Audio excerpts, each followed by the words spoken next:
Hi, everybody. Um, so, life is short. Live every moment. Make it matter. Think out of the box, break the rules, break the ceiling, blah, blah, blah, blah, blah. So many things to do, and then they say life is short. So we're all in this staring hurry to fill our short life with everything we want to do or are expected to do. Everything either has to be black or white. There are no gray areas.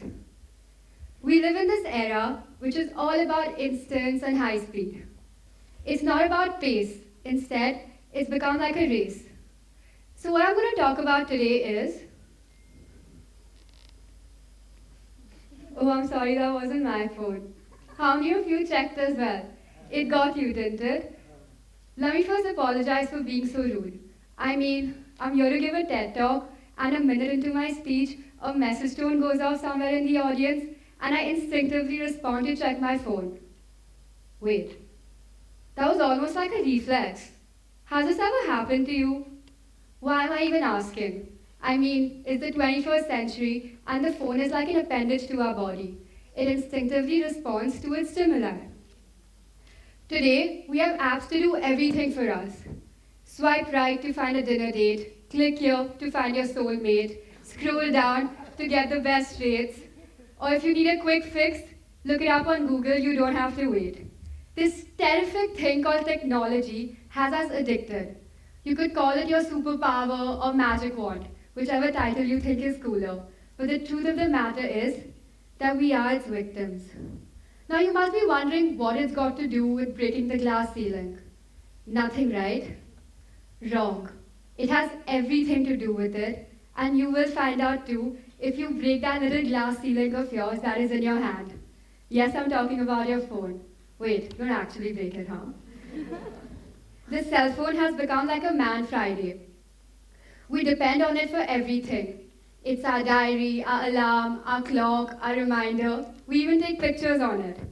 So what I'm getting at is, when was the last time you went out with friends and forgot to take a selfie, or set a Snapchat story, or update your status on social media? When was the last time you had so much fun that all of these things faded into the background?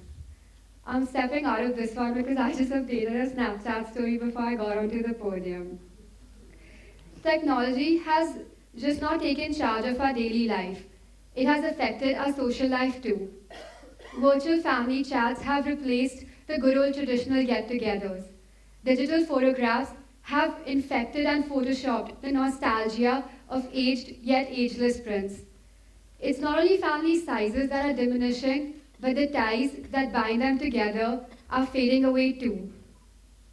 The reality is that human relationships have virtually lost the personal connect because of what we now call virtual reality.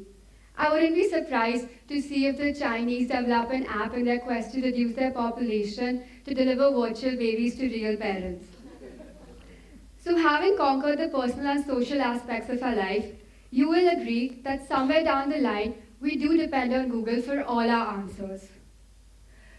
Curiosity is not satiated with creativity any longer. Instead, we use Google to feed it.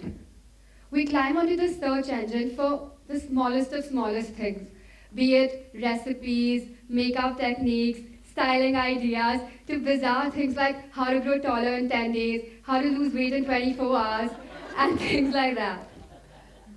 This technology high has us intoxicated. And if we're being honest here, let's not deny it. There's nothing worse than low battery, no Wi-Fi, and 20 missed calls from your mom. The fast pace that technology has brought into our lifestyles is bordering on being too early and too soon. I'm sure you've come across the Millennials in Workplace video where Simon Sinek shares his thoughts about us, the youth.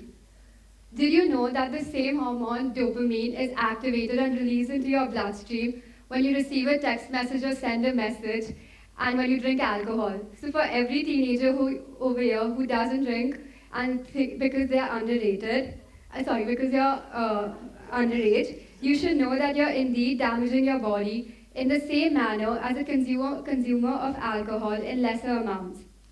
But then again, you are doing that at a much younger age.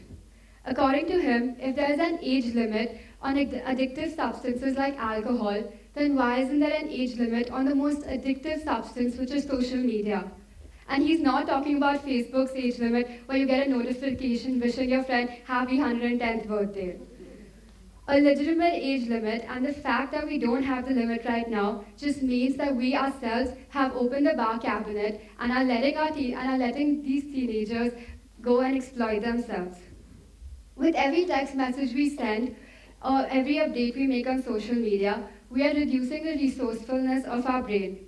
We forget that there are far more important things to focus on than how many likes you got on that picture or why he ignored my text message.